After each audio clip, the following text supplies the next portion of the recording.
ခေတ်ကာလကြီးရတယ်ဗျာနင်းမြင်ညောက်ပြတော့မဟုတ်တော့ခုမြင်ခုပြောက်ဖြစ်နေကြည့်ကြပါဦးစက္ကန့်ပိုင်းလေးပဲကြာတယ်ဒီဗီဒီယိုကတော့အဲ့လိုမျိုးပေါ့နော်ကားတွေဆိုင်ကယ်တွေကိုတော်လေးတွေဖွင့်တော့ထားတတ်တဲ့ညီကိုတွေမိတ်ဆွေတွေအတွက်ပေါ့နော်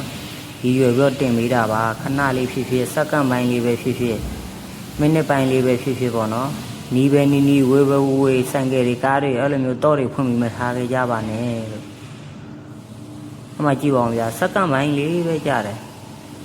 မိနစ်ပိုင်းတော့မပြည့်ဘူးဟိုလာပြီ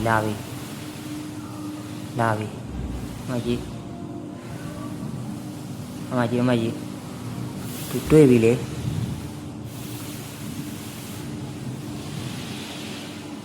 ဆရာသမားထီးနောက်ခန်းမှာတင်လိုက်သေးတယ်